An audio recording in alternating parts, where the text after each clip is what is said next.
여호수아 17장 12절부터 보시죠. 17장 12절.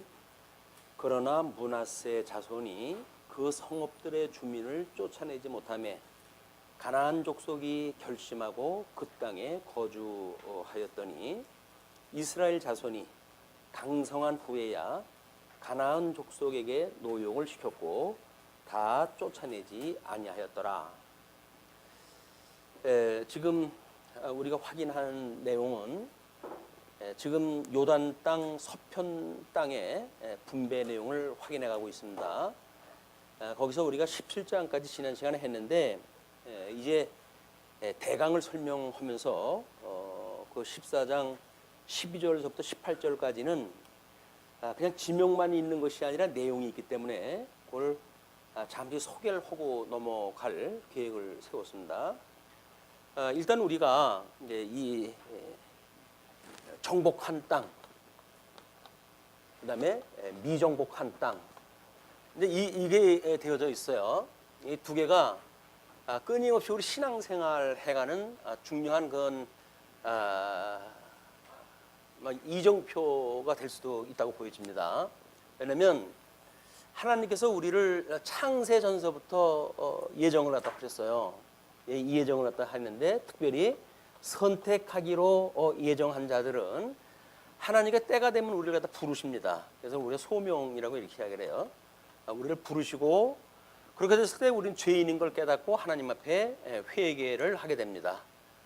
그러면 하나님께서 우리들한테 믿음을 주셔요.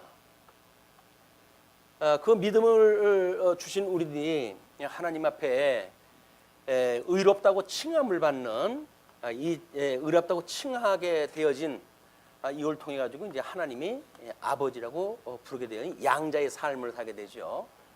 그 뒤에 나타나는 것이 이 성화의 삶이에요.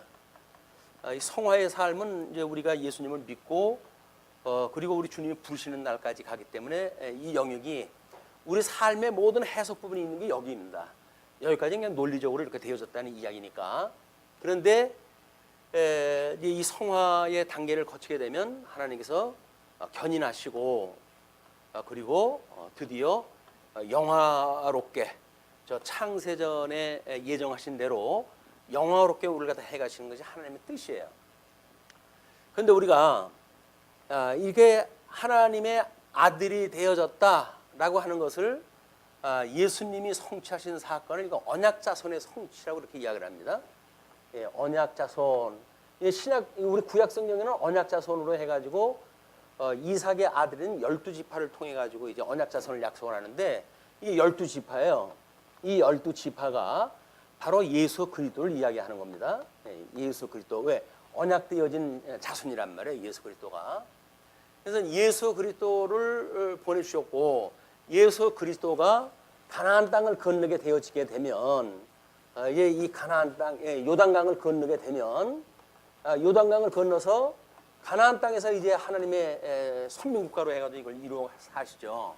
이것이 구약의 역사 섭리에 대한 이야기예요. 그래서 이건 모세오경에 기록되어진 거고 모세오경. 그다음에 이거는 역사서의 이야기입니다. 이 역사서를 통해 가지고 하나님이 어떻게 하나님의 나라를 누리고 살게 하시는가.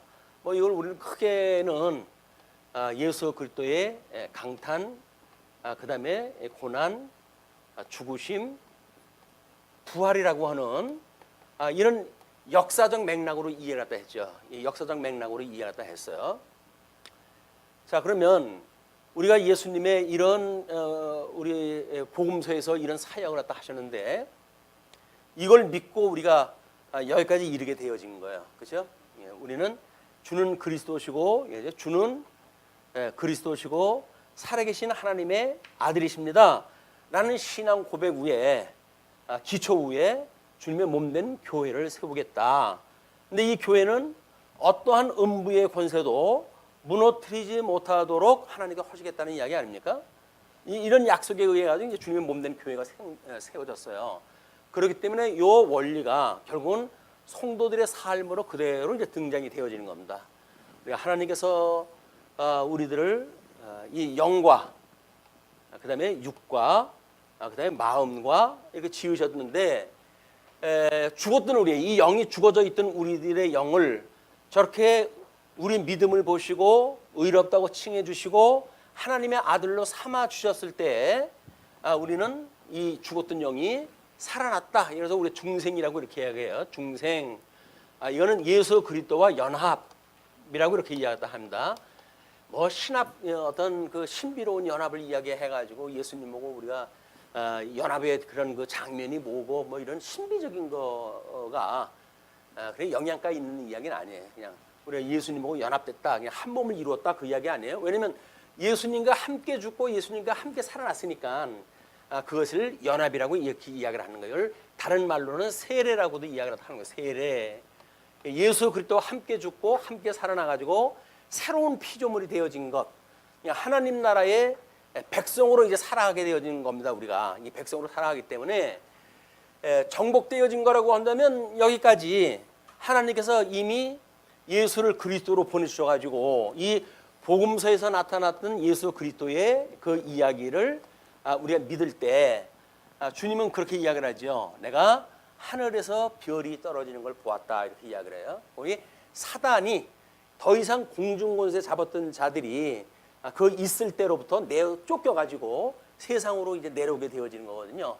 그걸 이제 우린 그 요한계시록에서는 어떻게 용의 권세들이 작동을 하는지에 대한 내용이 이제 소개가 되어질 겁니다. 그래서 복음서에서 기록되어졌던 우리 예수 그리스도의 이 사역을 가지고 믿는 이 믿음으로 결국은 이 믿음에 이르게 되어지는 거야. 이 믿음. 그러니까 우리는 같은 용어인데도 불구하고 예수 그리스도의 사역을 믿는 믿음, 또 이 믿음으로 인해 가지고 우리가 양자가 되어졌다고 하는 믿음, 이게 다 믿음이에요.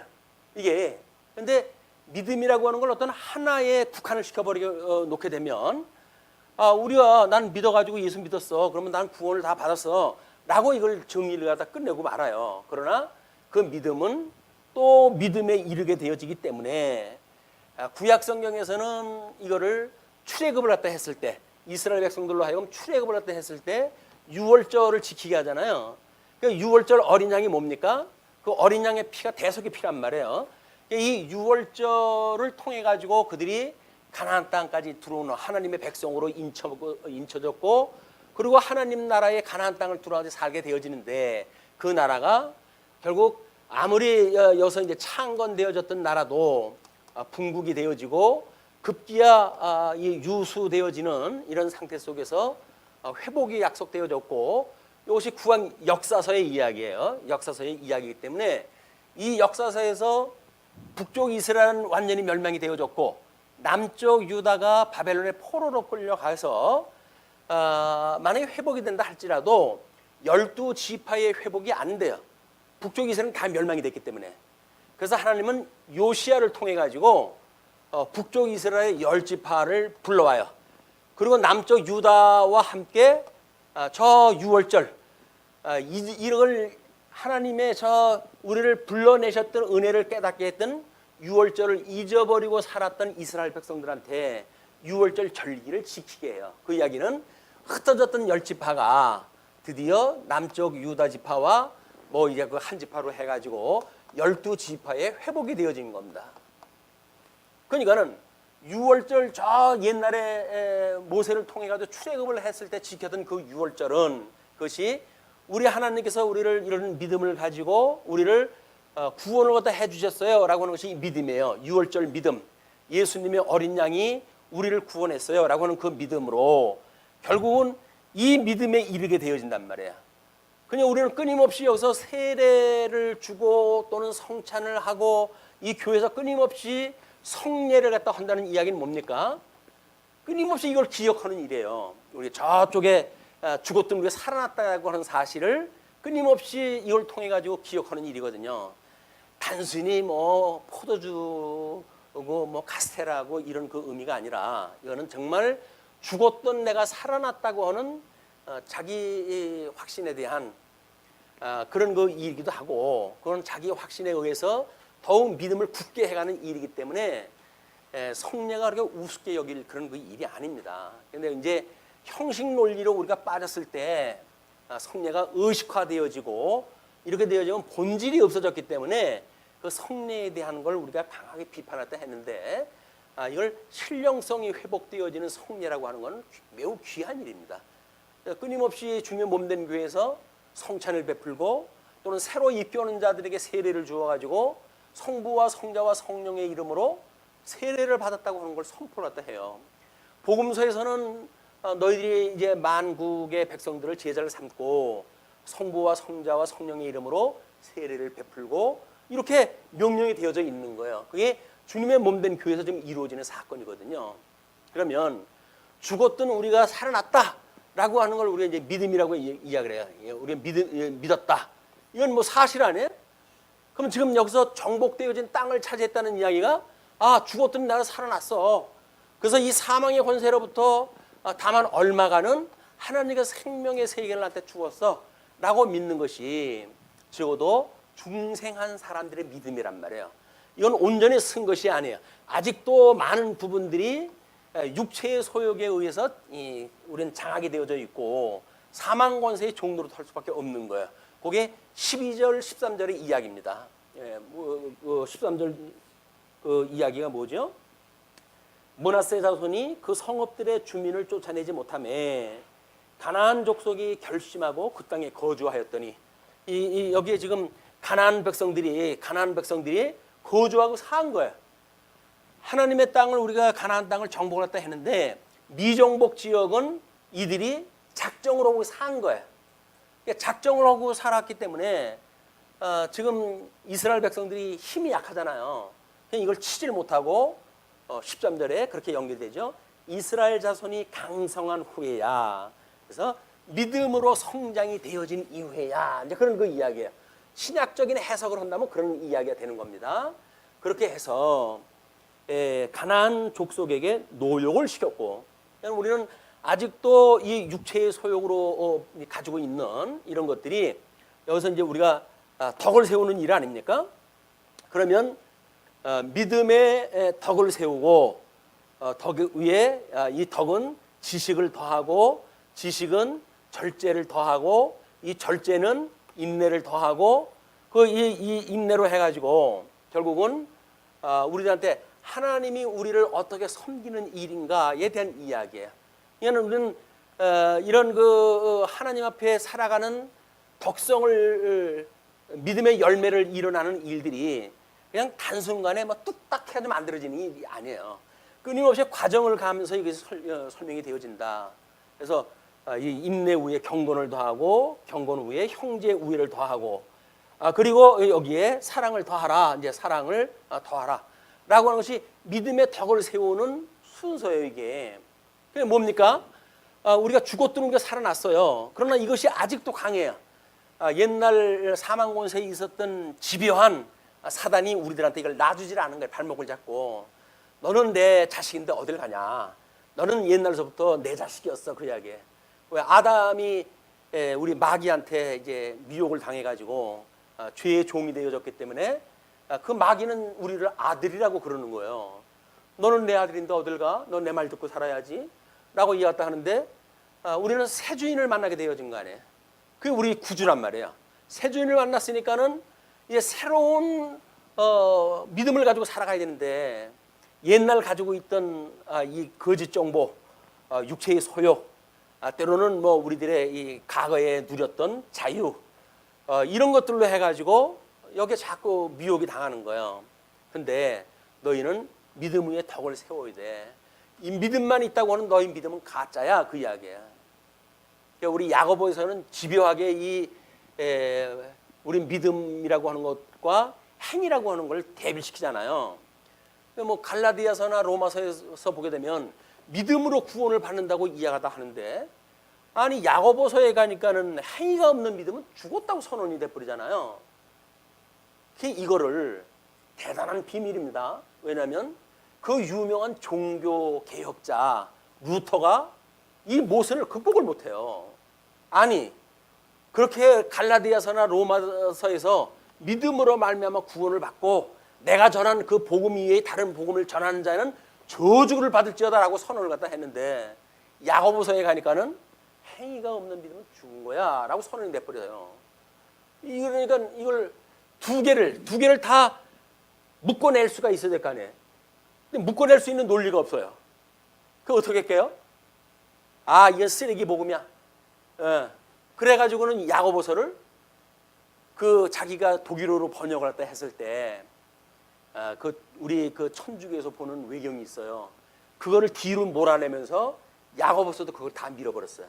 이건 없어져야 마땅할 성경. 근데 자기가 차마 없앨 수는 없으니까 참고 삼아 부록적으로 다 밀어낸 거야. 근데 우리들한테 그러면 우리 뭐 데살로니가라든가 베드로서라든가 이런 데까지도 이게 다 영향이 있는 건데 야고보서만 하나 없앤다고 될 문제가 아니에요. 우리 루터가 가지고 있는 이게 아픔이었어요. 근데 우리들의 이 믿음의 행위라고 하는 그 이야기는 의의 열매 아닙니까? 로마서로부터 이미 이렇게 되어졌던 거예요. 이게 12장 이후에 어떻게 의의 열매가 맺는지에 대한 거를 영적 예배라고 하는 형식을 통해 가지고 우리 로마서가 한 20장 된다고 한다면 11장까지는 그 하나님의 인간의 불의와 하나님의 의로 설명이 됐잖아요. 그 나머지의 부분은 다 이 이야기였어요.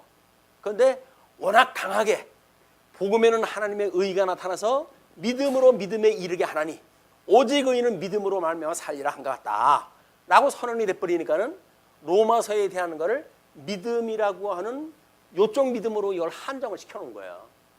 여기서 믿음에 이르는, 그래서 이 성화되어져가는 이 믿음이 배제되어진 이런 가정 논리의 믿음에다가 그걸 한정을 시켜놨으니까 거기에 행위가 없는 믿음은 죽은 거야 라고 했을 때 모순에 부닥칠 수밖에 없는 거야. 근데 그거 지당한 말이죠.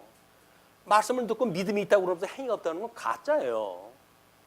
그러니까 우리가 이 지금 정복되어진 땅, 하나님께서 우리한테 이렇게 믿음을 주었다. 그러나 우리가 가나안 족속이 아직도 산 건 내가 약하기 때문에 그래. 그러나 우리 주님께서 나를 강하게 하게 되면 언젠가는 이것들이 나의 종이 되어지고 나의 통치 아래 들어가가지고 우리 하나님의 선한 뜻을 이루는 데 있어서 도구로 사용이 될 거 아니겠어요. 예. 만약에 우리가 육체적인 어떤 기질이 있다고 하더라도 그 기질이 나의 종이 되어져 가지고 하나님의 의의 열매를 맺는 그걸로 작동이 되어지는 거예요. 필요 없는 이야기가 아닙니다. 그건 다 필요가 있어요. 하나님께서 그렇게 한 거죠. 그리고 또 다른 성경에서는 이거를 한꺼번에 다 없애버리게 되면 가나안 땅의 7 족속의 그 차지했던 땅들이 넓은데 거기서 다 그 땅을 차지하고 살 수가 없잖아요. 그렇게 되면 이제 짐승들이 와가지고 그렇게 하고 경작하지 못한 땅들이 있고 나라 꼴이 안 되어지니까 하나님께서 그 경작할 때까지 조금씩 차지하겠다 허기하시는 거예요. 우리들도 마찬가지예요. 여기서 아무런 열매도 없던 사람이 배랑간 나는 믿음을 받았어 라고 해가지고 배랑간 신선이나 된 것처럼 천사나 된 것처럼 이렇게 착각을 하면 안 되는 거예요. 왜? 우리들이 가지고 있는 기질상 이거를 버릴 수가 없는 거거든요. 모르지 믿음을 받고 그냥 그 자리에서 하나님께 데려갔으면 아마 우리는 이 어떤 육체의 소욕과 상관없는 구원을 받을지도 모르죠. 그러나 하나님께서 우리는 구원을 시켜놓고도 수많은 세월을 이게 지금 다른 그 논제보다 이게 길잖아요. 더 긴다는 건 뭐예요?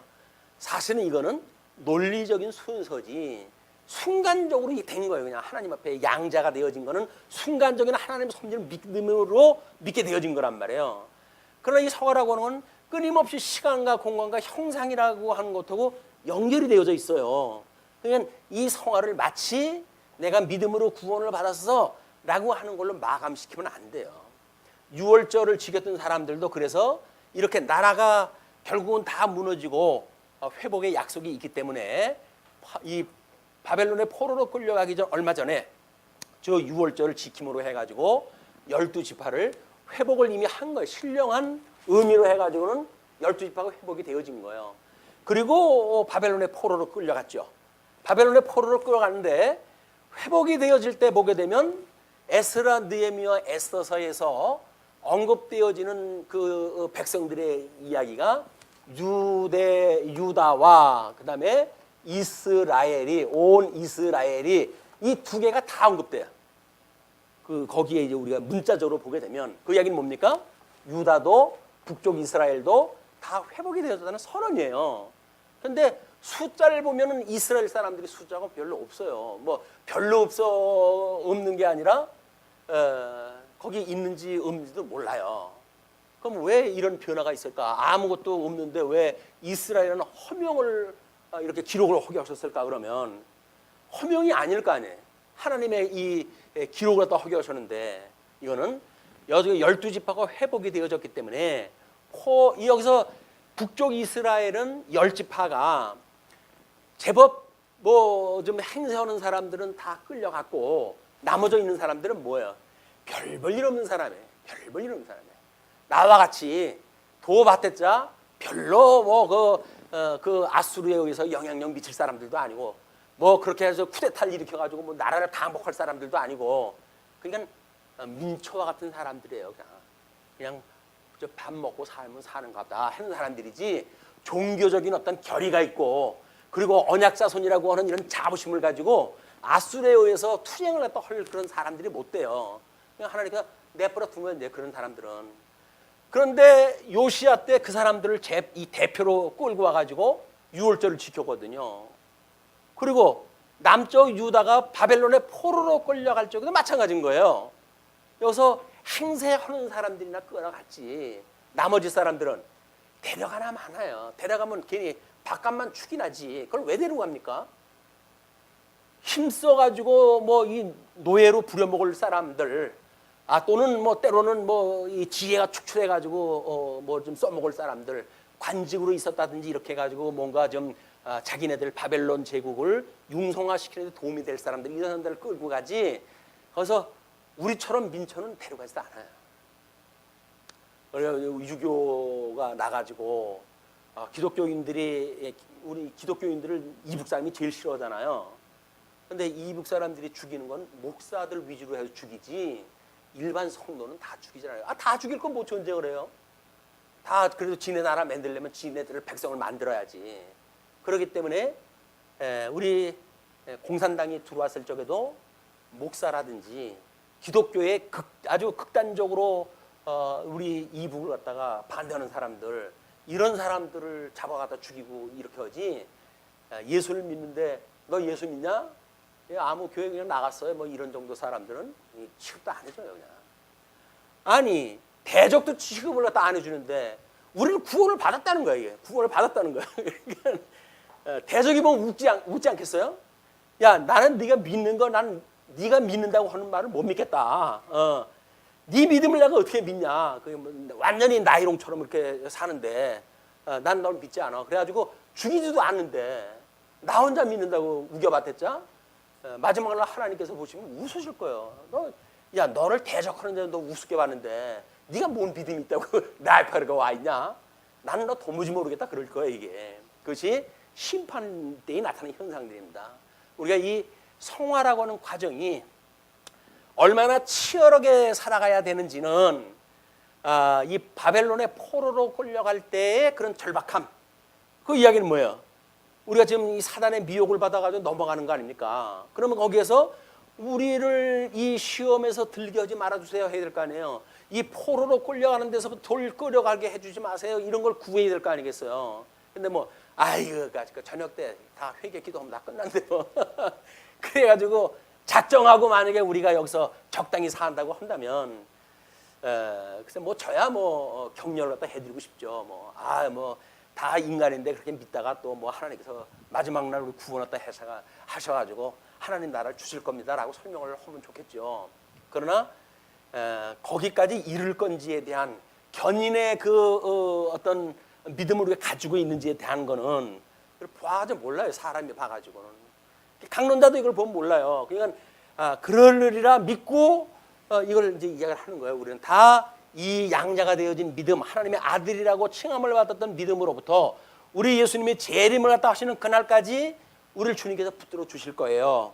그러니까 우리는 이 삶을 살면서 끊임없이 우리를 온전케 하시는 예수 그리스도, 이 분을 우리가 바라보고 살아가면 됩니다. 그 이야기 아니에요. 그게 믿으면 된단 말이에요. 예수를 믿으면.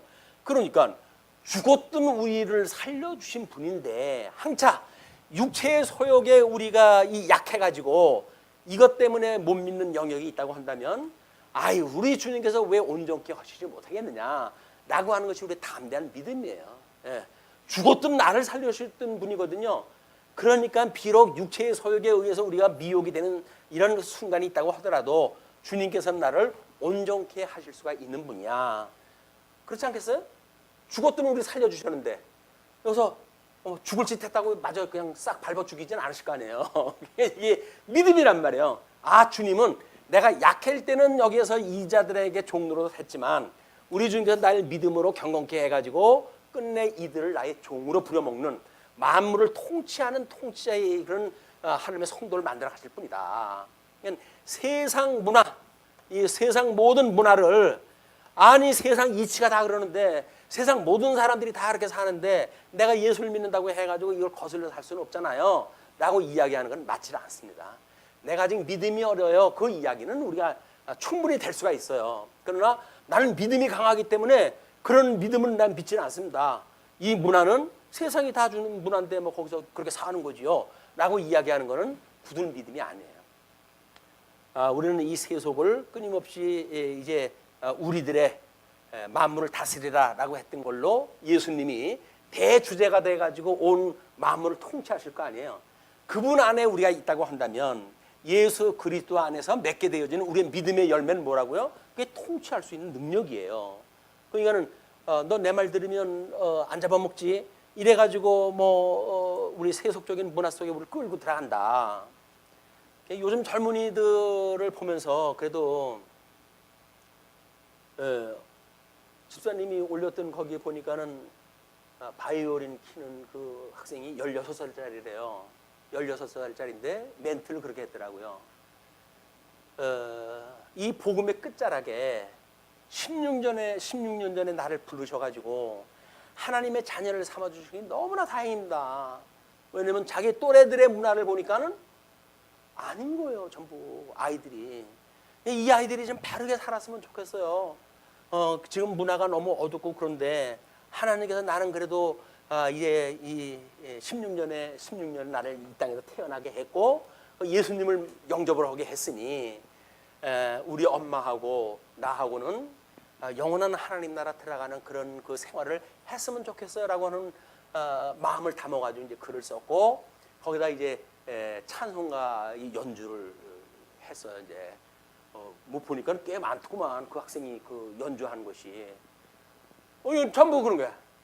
근데 그 16살짜리가 은혜에 취해가지고 감동이 되어져가지고 바이올린을 연주하는데 정말 이 천사의 모습을 보는 것 같아요. 야, 16살짜리가 어떻게 저런 영감을 가지고 저렇게 할 수가 있을까? 우리는 조금만 나이가 먹어가면 먹어갈수록 타락 문화에 아주 최적화돼요. 최적화. 그래가지고 근데 어떡해요, 글쎄. 걔는 16살이고 그래가지고 이제 뭐 언제서부터 믿었지는 모르지만 예수님을 믿고 그래 살아간다고 하지만 그 또래들의 문화를 보게 되면 말할 수 없는 이 쓰레기 문화 속에 살아가고 있는데 그걸 하소 문화라고 이렇게 이야기합니다.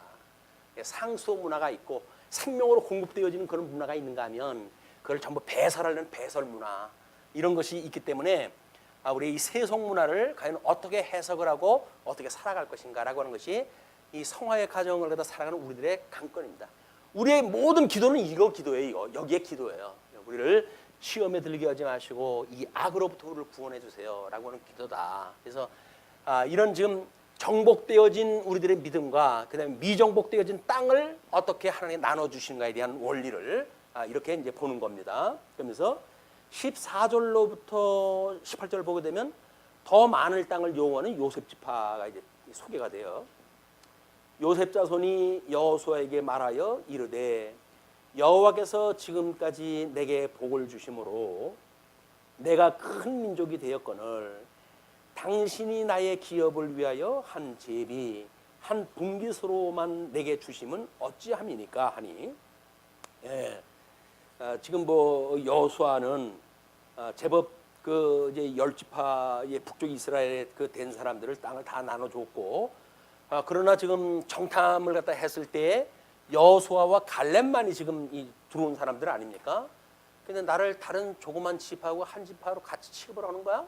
라는 서운한 마음이 들었어요. 내가 당신하고 지금 두 사람만 가나안 땅에 들어온 사람인데 나를 다른 조그만 지파하고 같은 지파로 취급하는 거야? 라는 서운함이 있었던 거죠. 그러니까 내가 큰 민족이 되므로 에브라임 산지가 내게 너무 좁을진데 그 큰 민족이 되었거늘 당신이 나의 기업을 위하여 한 제비 한 분깃으로만 내게 주시면 어찌함이니까 하니 여호수아가 그들에게 이르되 내가 큰 민족이 되므로 에브라임 산지가 내게 너무나 좁을진데 브리스 족속과 르바임 족속의 땅 삼림에 올라가서 스스로 개척하라 하니라. 개척은 아직은 통치 영역에 안 들어온 사람들이죠. 이제 개척이 경작하다, 뭐 문화를 이제 다스리다라고 하는 문화의 기원이에요. 그 원어상 경작하다라고 하는 그 이야기가. 그러니까 네가 직접 가서 그 땅을 차지하고 이제 그렇게 경작하다 하라는 이야기죠. 그렇게 이 이야기를 하면서 요셉 자손이 이르되 그 산지는 우리에게 넉넉하지도 못하고 골짜기 땅에 거주하는 모든 가나안 족속에게는 베스안과 그 마을들에 거주하는 자이든지 이스라엘 골짜기에 거주하는 자이든지 다 철병거가 있나이다 하니 여호수아가 다시 요셉의 족속 곧 에브라임과 므낫세에게 말하여 이르되 너는 큰 민족이요 큰 권능이 있은즉 한 분깃만 가질 것이 아니라 그 산지도 내 것이 되리니 비록 삼림이라도 내가 개척하라 그 끝까지 내 것이 되리라. 가나안 족속이 비록 철병거를 가졌고 강할지라도 내가 능히 그를 쫓아내리라 하였더라. 그래서 미정복되어진 땅임에도 불구하고 이미 그것이 될 거라고 믿는 거예요. 여호수아는 그렇게 이제 명령을 갖다 한 것이 17절까지의 이야기입니다. 그래서 더 많은 땅을 요구하는 요셉 지파에 대한 이야기 끝에 미정복지 분배가 18장 19장에 이제 소개가 되어지는 거예요. 18장 1절에 보게 되면 이스라엘 자손이 온 회중이 실로에 모여서 거기에 회막을 세웠으며 그 땅은 그들 앞에서 돌아와 정복되었더라. 그래서 우리가 여호수아에 의해 가지고 요단강 도섭이 되어지지 않습니까? 그럼 우리 도섭이 걸어서 건너가다 그런 뜻이라고 그랬어요. 그 이야기는 바다를 걸어서 건너가는 아주 초자연적 그런 그 사건입니다. 그런 사건이었을 때 광야에서 먹던 만나가 끝나고 이제 그쪽에 그 음식을 먹었을 때 그렇게 해가지고 그들이 가나안 땅 본거지를 모두 가나안 땅을 차지하기 위해 가지고 제일 처음에 거점을 잡은 곳이 길갈이라는 곳이에요. 길갈. 그래서 그 우의 주보의 그림을 보시게 되면 언약궤의 이동이 나옵니다. 그 언약궤의 이동은 사사기로부터 사무엘 상에 대한 그 이야기 중에 쭉 나와져 있는 역사예요. 이렇게 성막의 이동 경로가 이스라엘 백성들에는 나라를 세우는 중요한 요소가 되어지는 거예요. 그러면 우리 성막은 모든 것이 예수 그리스도에 대한 거라고 그러지 않았어요?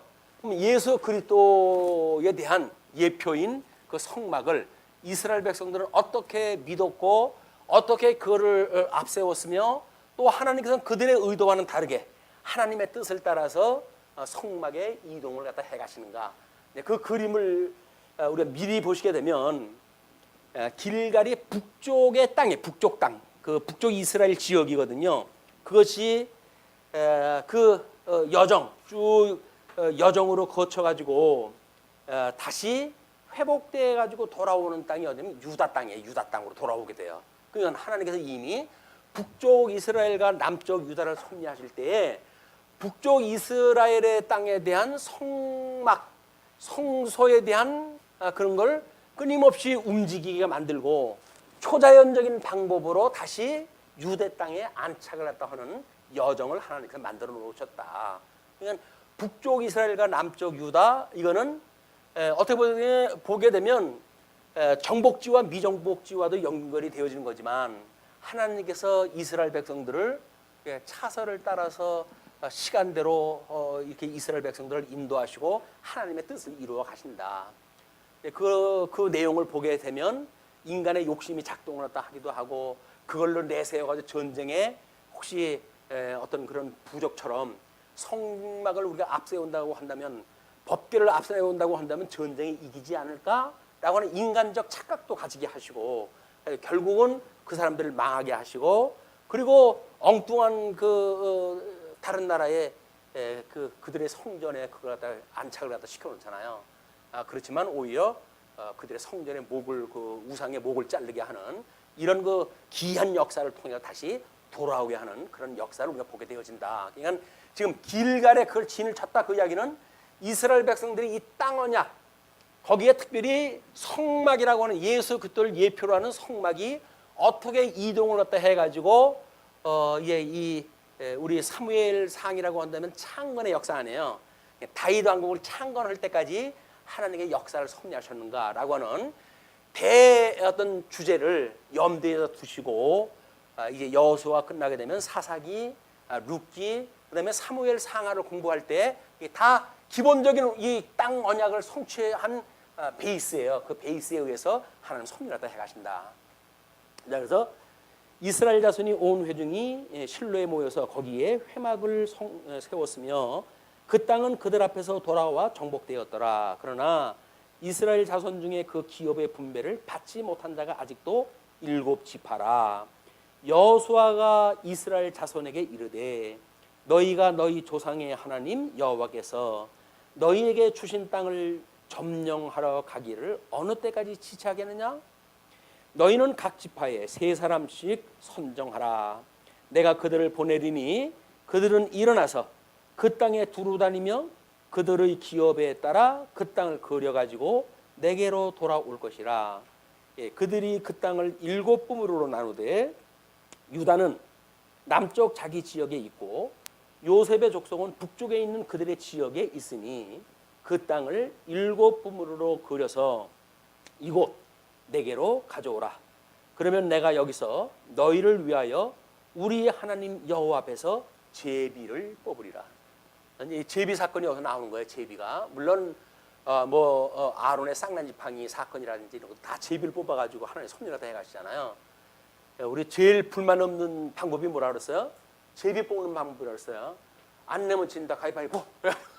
먼저 내가지고 가위바위보 가지고 이기면 할 말이 없어요. 이미 가위바위보를 이겼기 때문에. 근데 그것도 사실은 그냥 보편화되는 약속이거든요. 근데 그걸 대면은 사람들이 꼼짝을 못해요. 내가 졌구나. 그래가지고 그 사람 말을 따를 수밖에 없어요. 사실은 이 제비를 뽑는다는 이야기는 모든 가능성이 배제되어진 거예요. 물론 가위바위보라는 3가지의 조건을 어떻게 분배를 갖다 해가지고 지금 승패, 승률 이런 걸 내는 사람도 있지 않습니까? 근데 그런 그 이야기가 아니라 하나님께서는 아무런 조건이 없이 하나님께서 모든 걸 정하셨다고 하는 걸 보여주는 방법이 제비 뽑는 방법이란 말이야. 아니 7지파 자기네들 가가지고 자기네 땅인지 어떻게 알겠어요? 가가지고 하나님께서 약속하신 우리 야곱을 통해 가지고 이삭을 통해 가지고 유언을 했을 때 그 축복 기도를 다 해주잖아요.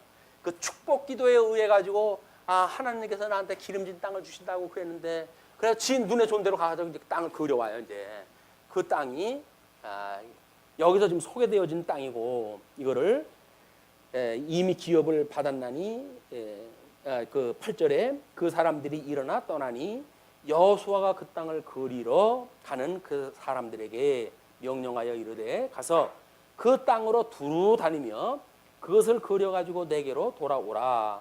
내가 여기 실로의 여호와 앞에서 너희를 위하여 제비를 뽑으리라 하니 그 사람들이 가서 그 땅으로 두루 다니며 성읍들을 따라서 7부문으로 책에 그려서 실로 진영에 돌아와 여호수아에게 나오니 여호수아가 그들을 위하여 실로의 여호와 앞에서 제비를 뽑고 그가 거기서 이스라엘 자손의 분파대로 그 땅을 분배하였더라. 제일 불만 없는 분배 방법입니다.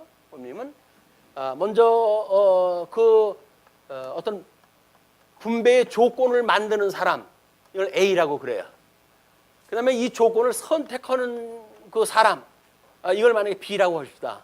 그러면 A와 B가 이걸 나눈다고 한다면 이 사건에 불만이 있을까요? 없을까요?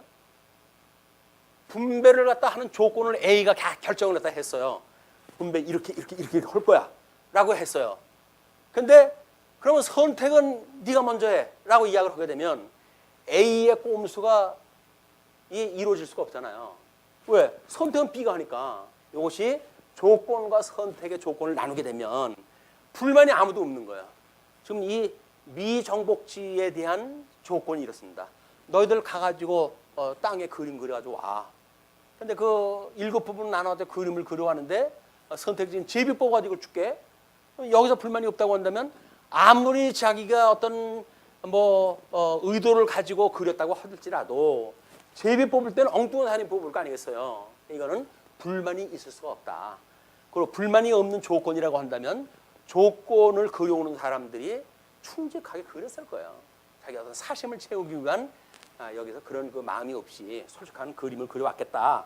그렇게 돼서 그 분별을 했다는 거죠. 그런데 11절에 보시게 되면 베냐민 자손 지파를 위하여 그들의 가족대로 제비를 뽑았으니 해가지고 그 11절부터 이야기가 20절까지 베냐민 지파의 지경, 21절로 28절이 베냐민의 성읍, 19장 1절로 9절이 시몬 지파의 기업, 10절로 16절이 스불론 지파의 기업, 17절로 23절 이사갈 지파의 기업, 24절로 32절 아셀 지파의 기업, 32절로 39절 납달리 지파의 기업, 40절로 48절 단 지파의 기업, 49절로 50절 여호수아의 기업이 소개가 되어지고 51절로 가십니다. 19장 51절로 가게 되면 제사장 엘라살과 눈의 아들 여호수아와 이스라엘 자손의 지파의 족장들이 실로에 있는 회막문 여호와 앞에서 제비를 뽑아 나눈 기업이 이러하니라. 위에서 설명한 것과 같다 그 이야기죠. 이에 땅 나누는 일을 마쳤더라. 모든 땅 나눴어요. 이제 정복지역 다 나누고 미정복지역 나눴어요. 이건 일이 다 끝난 거예요. 가나안 땅 차지했다 한 거예요. 정복되어진 거는 정복되어졌기 때문에 이미 누리고 있는 거고, 정복되지 않은 거는 하나님께서 제비를 뽑아서 너한테 줄게라고 하셔서 믿는 거예요.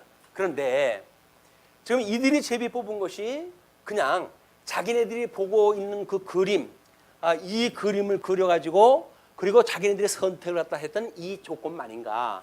이것이 아니라는 거죠. 왜냐하면 하나님께서 일찍이 열조에게 언약 갖다 했는데 이 아브라함에게 하나님께서 이삭과 이제 그 이삭과 야곱을 이제 주시잖아요.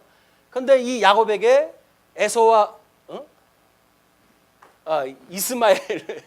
이스마엘을 하나님께 주시잖아요. 이거는 육신으로 난 몸무에서 난 아들. 그다음에 이거는 약속으로 난 아들. 근데 이 이삭으로 하여금 하나님께서 야곱과 에서를 갖다 주셨단 말이에요. 야곱과 에서를 주셨다. 근데 하나님께서 에서는 미워하고 야곱은 사랑하셨다고 그러지 않았어요? 예정되어진 거라 그랬어요.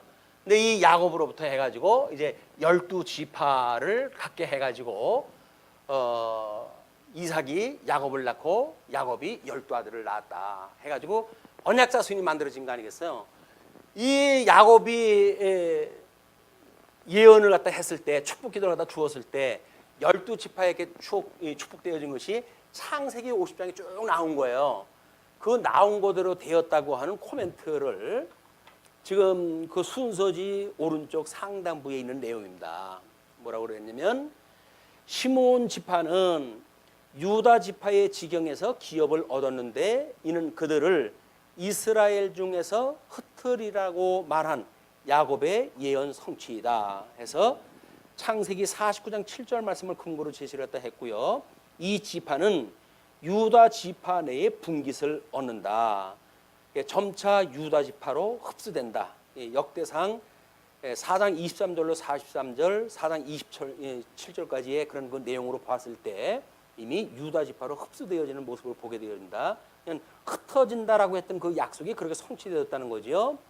그다음에 스불론 지파는 해변의 거하리라고 한 예언, 창세기 49장 14절, 13절대로 지중해에 가까운 지대를 기업으로 받았다. 그래서 해변에서 15km 떨어져 있어 해외 무역에 적합하였다. 그래서 신명기 33장 18절로 19절 모세도 똑같이 언약을 주었어요. 그래서 야곱이 주어졌던 언약, 모세가 주어졌던 언약. 그래서 모세 오경의 그 언약대로 역사서에서 땅을 차지하게 되어진 것을 소개를 딱 한 겁니다. 그 다음에 이사갈, 아셀, 납달리 지파는 비옥하고 안정된 땅을 차지하였다. 그는 우리 뭐 마찬가지로 창세기 49장 15절로 20절, 21절에 나와져 있는 근거를 제시를 갖다 했어요. 단 지파는 레바논 골짜기에 레센을 정복함으로 야곱의 예언, 창세기 49장 17절처럼 용맹성을 떨쳤다. 이사갈 지파는 안장 위에 짐바구니를 실은 낙이라는 야곱의 예언과 같이 더 이상 크게 발전하지 못하였다. 그다음에 아셀 지파는 아셀에서 나는 식물은 기름진 것이라고 하는 뜻인데 이렇게 말한 야곱의 예언처럼 비옥하였다. 그다음에 납달리 지파는 갈릴리 바다 북쪽에 있는 산지에 다소 고립되어 있었기 때문에 여호수아 이제 우리 19장 32절로 39절에 미정복지 땅에 대한 걸 쭉 소개했던 내용에 포함되어진 겁니다. 야곱의 예언 창세기 49장 21절대로 암사슴처럼 자유로웠다고 말할 수가 있다. 가나안 땅 차지한 거 제비 뽑고 어떤 조건을 자기네들이 그려오고 처음에는 정복지와 미정복지라는 걸로 하는 걸로 나뉘어지게 되어지고 또 미정복지를 그림으로 그려오게 되어지고 그거를 다시 선택을 갖다 하게 되는 제비 뽑는 행위가 있게 되어지는데 길갈이라고 하는 법계 앞에서 이제 일을 한다는 거예요. 그건 하나님 앞에서 한다는 이야기죠. 이미 하나님께서 약속한 것이 있으니까 그 약속대로 되어질 걸로 믿습니다. 라는 믿음을 근거로 해서 제비를 뽑은 거예요. 이 앞에 근거가 없으면 마치 중간에 이 과정 논리가 정답처럼 보여지는데 이 과정 논리가 아니라 이 과정 논리는 저 앞서 창세기 때로부터 열조에게 주어진 12지파에게 축복을 갖다 했던 조건으로부터 이것이 이미 결정이 됐던 것들이다. 우리가 오늘 어떤 우리들의 노력을 가지고 성취되어 있는 게 있을 수 있어요. 그럼 우리가 내가 애써서 이렇게 됐지. 하나님 앞에 감사할 수 있습니다. 하나님 이렇게 해서 이런 그 조건을 만들어 주시고 이 일을 이루어 줬으니 하나님 감사합니다. 이 이야기 할 수가 있죠. 그런데 그것이 일찍이 더 우리 선대까지 올라가게 되면 어떻게 6.25 대전쟁 통해서 나를 아직도 생존할 수 있는 조건 중에 주어서 이 땅에 아직도 태어나게 하셨고 나를 태어나게 하신 하나님께서 어떻게 이때에 이 상당히 오랜 시간 동안 비밀로 감춰져 있던 그 복음의 이 구약 성경대로 오신 예수님을 우리들로 하여금 눈을 열어 그분을 보게 하셨고 마음을 열어 그분을 믿게 하셨습니까?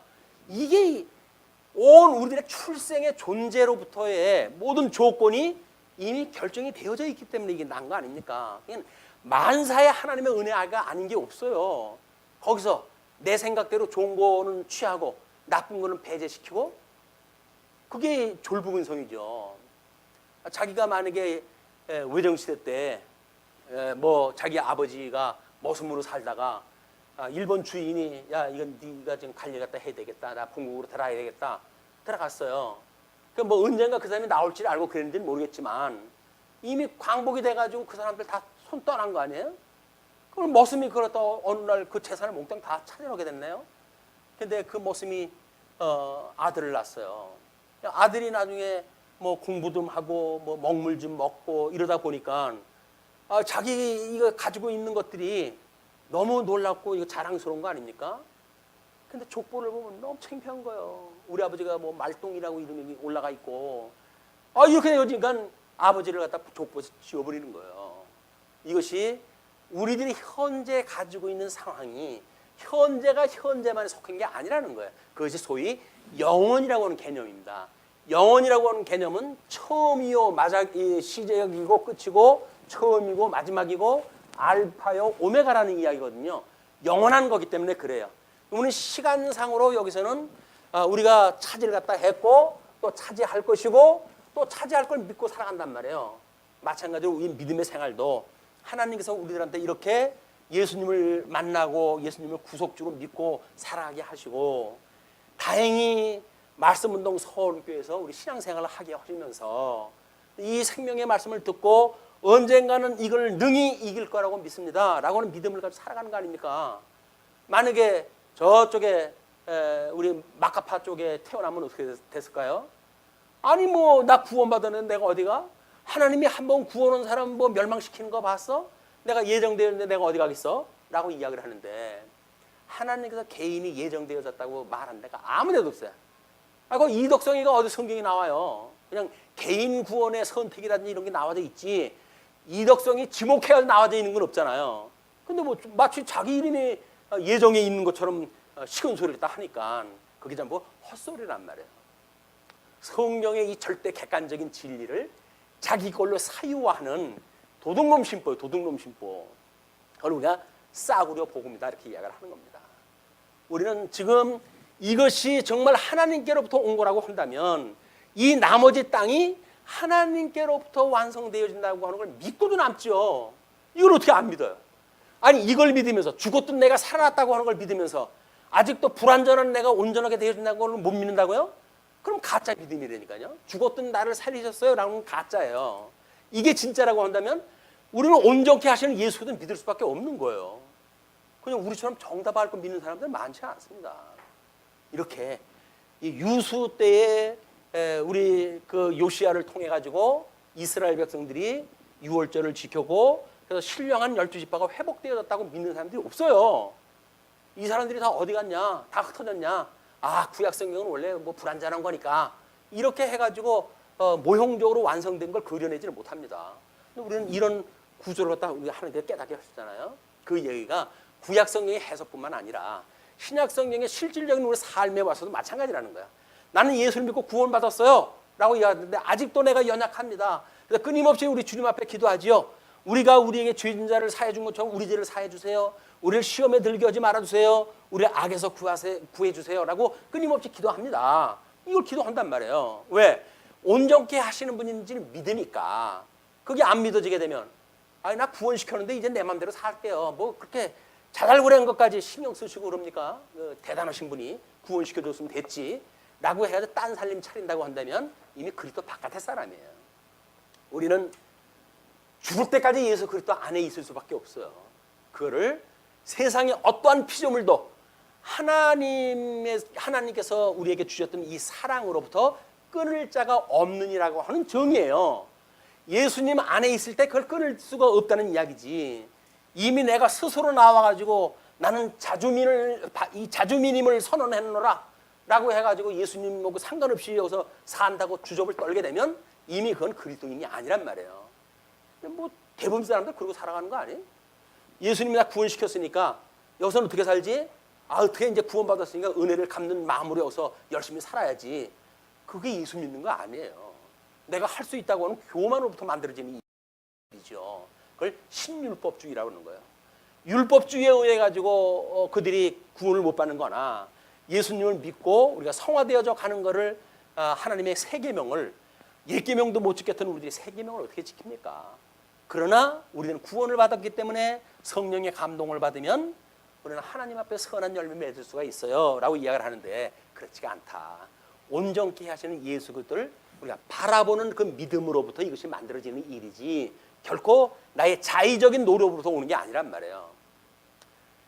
이제 그거를 뭐 이제 자유의지라든지 이런 문제로 놓게 되면 자유의지가 있느냐 없느냐라고 하는 걸로 신학적 싸움을 싸우는데 하나님의 해가시는 일에 자유의지가 어디 있겠어요. 그런데 하나님께서 우리들의 마음을 움직여가지고 이렇게 상실했던 마음을 회복하게 하시고 부끄러웠던 마음을 갖다 우리 하나님께 회복을 갖다 해주셔가지고 이 부끄러운 욕심에 살았던 우리들의 마음이 뭡니까 이게? 전부 우리 이 어떤 예술 부분에 대한 거 아닙니까? 이 부끄러운 욕심에 있던 정욕에 두었던 일들이에요. 상실했던 마음에 있던 사람들 우리들 그래서 합당치 못했던 열매를 맺고 살았던 우리들인데 예수님으로 말미암아 우리가 중생이 되어져서 우준했던 우리들의 이 지식세계가 하나님이 어떠한 분인 걸 아는 지식으로 자라게 되어지고 이 지식에 자라게 되어진 거예요. 이 덕이라고 하는 건 그래서 하나님의 뜻이 무엇인가를 모르고 덕을 세운다는 이야기는 전부 율법주의라는 이야기예요. 그런데 이 지식이 성경이 66권이 계시로 주어진 건데 절대 객관적인 진리 아닙니까? 근데 그걸 보고 나는 그 성경이 그렇게 되어져 있네. 그래 마치 성경에 기록되어져 있는 것이 내 지식이냐 오해를 또 한단 말이에요. 우린 믿음의 분량이 다 다르거든요. 그러니까는 이 지식이라고 하는 거는 끊임없이 절제가 따라야 되는 거예요. 이 절제가 없으면 성경이 내 이론이라고 생각이 드는 거예요. 성경이 그렇게 말했으니까 그렇게 되는 거야. 그렇게 내가 할 거야. 라고 이야기하는 건 맞지 않는다. 그래서 끊임없이 절제가 필요하고 이 절제를 하다 보게 되면 자녀들 키워보니까 아니잖아요. 5년, 10년 기다려도 변하지 않으면 안 변해요. 그래도 어떻게 해요? 내 새끼인데. 오래 참고 또 기도하고 이러면서 살아가는 것이 우리가 인내예요, 인내. 그걸 믿기 때문에 하나님은 신실하셔서 한번 약속했던 거 필히 이루시는 분이야. 그에게 복음을 깨닫게 하셨던 분께서 언젠가는 다시 돌아오게 하실 거야 라고 하는 것이 믿어지게 되면 쉬지 않고 그를 위해서 기도를 다 하게 되어집니다. 이 인내가 결국은 경건을 갖다 이루어가는 거야. 이 경건에 대한 것도 경건을 갖다 경고롭게 하시는 예수 그리스도로 말미암아 만들어진 일들입니다. 이게. 그리고 우리 형제 우애 그리고 사랑을 이야기를 하죠. 그런데 고린도전서에서 사랑의 장 10단장을 이야기할 때 이런 논리로 이야기를 하지 않잖아요. 그냥 사랑이 마치 현 주소에서 정리가 되어질 것처럼 보여지는데 그렇지 않아요. 이 사랑까지 이런 우리들의 이런 어떤 생각 세계 인격적 변화의 이런 순서가 얼마나 복잡한지 얼마나 또 이것이 다양한지 이런 걸 가졌을 때 우리가 하나님 말씀을 믿는다고 하는 그 믿음이 과연 내 신념으로 믿는다라고 하는 걸로 끝나지는 않는다. 끊임없이 우리는 주님 앞에 온전케 하시는 예수 그들을 바라보고 살아갈 일이 우리 이 가나안 땅을 차지하는 그런 거로부터 볼 수가 있는 겁니다. 자, 이렇게 해서 이제 19장까지 이야기를 했고요. 20장, 21장은 레위인에게 이제 도피성 주는 그 내용으로 소개가 되어 있는데 다음 시간에 2장 하기로 하고 마치죠. 기도하시겠습니다.